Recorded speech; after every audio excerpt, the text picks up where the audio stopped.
நான் வந்து எனக்கு சொந்த ஊரில் திருப்பாச்சி பக்கத்தில் கல்லூரி. நாங்கள் மேடூரில் 30 வருஷம் கல்யாணம் பண்ணனால அங்கேயே குடியிருந்தோம்.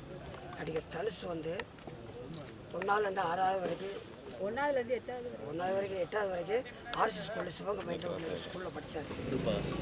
9 to 10 திருச்சி மெயின் ஆண்கள் மேல்நிலை பள்ளியில் படித்தார். 10ஆவதுல 11ஆவது வந்து திருப்பத்தூர் சிவகங்கை மாவட்டம் திருப்பத்தூர் ஆர்வப்பள்ளி சேதியம்மன் ஹைஸ்கூலில் கூட சேர்த்துருப்போம். வார்டன் எங்கள் சொந்தம் எங்கள் ஊருக்காரர் கல்லூரிக்காரர் பேர் சீதாபதி. அவர் கூட சேர்த்து விட சொன்னார், நல்லா இருக்கும் படிப்பு அப்படின்னு. இப்படி சேர்த்து விட்டு ஒரு 2-3 மாதத்தில் போயிட்டார். லெட்டர் எழுதி வச்சுட்டு போயிட்டார்.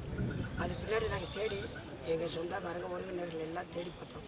எங்கெங்கே பார்த்தோம். இவர் சினி ஃபீல்டில் இருக்கிறனால எனக்கு தெரியலை. அப்புறம் இவர் இந்த மன்மதராஜா பாட்டு ஆடும்போது அப்புறம் வந்து எங்களுக்கு தெரியும், சரி நம்ம பையன் மாதிரிக்கான தெரிஞ்சவங்க எல்லோரும் சொன்னாங்க. அதை வச்சு அப்புறம் விசாரிக்கும் போது சரி சொல்லிட்டு அங்கே அடையாளம் கழிச்சு பார்க்கும்போது பையன் நம்ம பையன் அப்படின்னு. நாங்கள் விட்டாஸ் போனோம். மிஸ்டர் கஸ்தூரிராஜா அவர்கள் பார்க்க விடலை எங்களை. நானும் ஒய்ஃபும் போனோம்.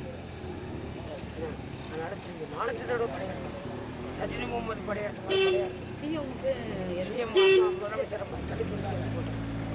அவங்க சிவகங்கை வந்து நான் வேலை வாங்குறது வந்து சிவகங்கை பஸ் ஸ்டாண்டில் தமிழ்நாடு அரசு போக்குவரத்து டைகப்பராக இருக்கேன்.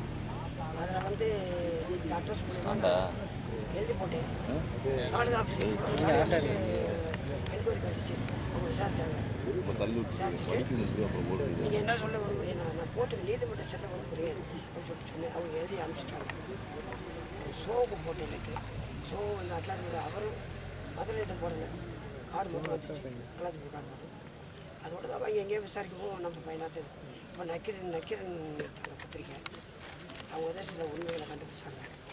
ஆனால் பையன் எங்கள் பையன் என்ன அது என் பையனை நிர்வகிக்கிறதுக்கு நான் டிஎன்ஏ பண்ண ரெடியாக ரொம்ப தயாராக இருக்கேன்.